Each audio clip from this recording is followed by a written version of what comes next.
صفحہ number 146 page 146 سیرت النبی جلد اول۔ اردو زبان میں سرور عالم صلی اللہ علیہ وآلہ وسلم کی سیرت پر جامع ترین کتاب سیرت النبی صلی اللہ علیہ وآلہ وسلم، علامہ شبلی نعمانی رحمۃ اللہ، علامہ سید سلیمان ندوی رحمۃ اللہ۔ اعوذ باللہ السمیع العلیم من الشیطان الرجیم، بسم اللہ الرحمن الرحیم۔ الحمد للہ رب العالمین والصلاة والسلام علی رسولہ محمد وعلی آلہ واصحابہ اجمعین۔ پیج 146 سیرت النبی جلد اول۔ آفتاب رسالت کا طلوع، حضور اکرم صلی اللہ علیہ وآلہ وسلم کی آمد کے بارے میں جو ہمارا سبجیکٹ یا ٹاپک چل رہا ہے، اس کا شہ سرخی ہے تہذیب مسلمین۔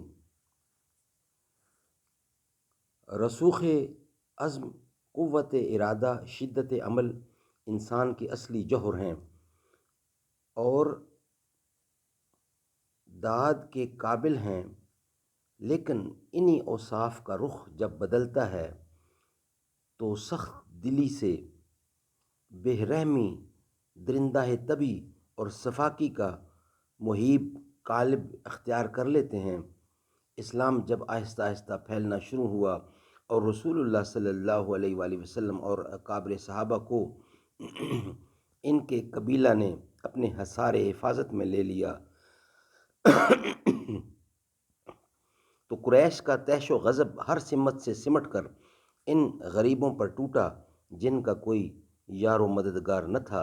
ان میں کچھ غلام اور کنیزیں تھیں، کچھ غریب الوطن تھے جو دو ایک پشت سے مکہ میں آ رہے تھے، اور کچھ کمزور قبیلوں کے آدمی تھے جو کسی قسم کی عظمت و اقتدار نہیں رکھتے تھے۔ قریش نے ان کو اس طرح ستانا شروع کیا کہ جو جور و ستم کی تاریخ میں اس کی مثال پیدا کرنا قریش کی یکتائی کی تحقیر ہے۔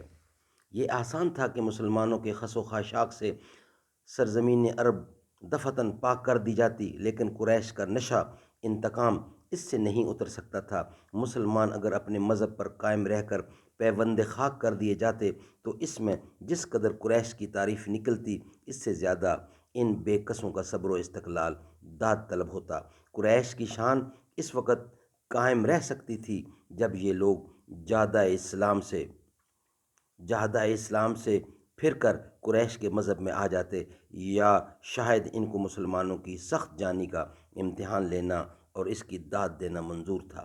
قریش میں ایسے لوگ بھی تھے جن کا دل واقعی اس حالت پر جلتا تھا کہ ان کا مدتوں سے بنا بنایا کارخانہ دھرم برہم ہو جاتا، ان کے آباء و اجداد کی تحقیر کی جاتی، قابل احترام معبودوں کی عظمت مٹی جاتی ہے۔ یہ لوگ صرف حسرت و افسوس کر کے رہ جاتے تھے اور کہتے تھے کہ چند خام تبوں کے دماغ میں خلل آ گیا ہے۔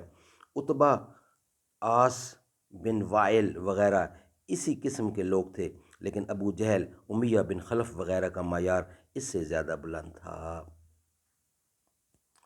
وہ دانائے سبل، ختم الرسل، مولائے کل، جس نے غبار راہ کو بخشا، فروغ وادی سینا، نگاہ عشق و مستی میں، وہی اول وہی آخر، وہی قرآن وہی فرقان، وہی یاسین وہی طٰہٰ۔